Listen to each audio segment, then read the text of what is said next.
లేదు. ఇప్పటికీ దాన్ని తలుచుకుంటేనే బాధ వస్తుంది నాకు. ఎంత ఏడ్చానో నాకు తెలుసు తల్లిగా. పాప గురించి ప్రార్థన పెట్టుకోవాలి అని పాపలోనే అనుకున్నాను సార్. పాపకి ఏం లేదు సార్. చనిపోయిన నా పాపను మళ్ళీ నాకు ఇచ్చాడు దేవుడు సార్. దీని గురించి ప్రార్థన పెట్టుకోవాలి. అందరూ కుటుంబ సభ్యులందరూ ఆదివారం దేవుడి సన్నిధికి వెళ్ళారు సార్. నేను టిఫిన్ చేద్దామని టిఫిన్ పెట్టుకున్నాను. కరెక్ట్ గా 11:30 సమయంలో పాపకి కళ్ళు పైకేసి ఏం లేదు సార్.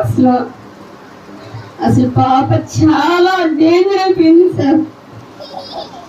అసలు అందరూ చూసిన వాళ్ళందరూ చనిపోయిన పాప అన్నారు సార్.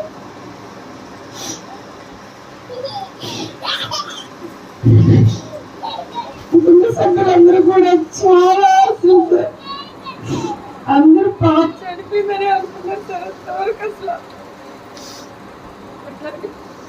పాప దేవుడు నాకు సహాయం చేశారు సార్. మళ్ళీ ప్రార్థన పెట్టుకోవాలనుకున్నాను సార్.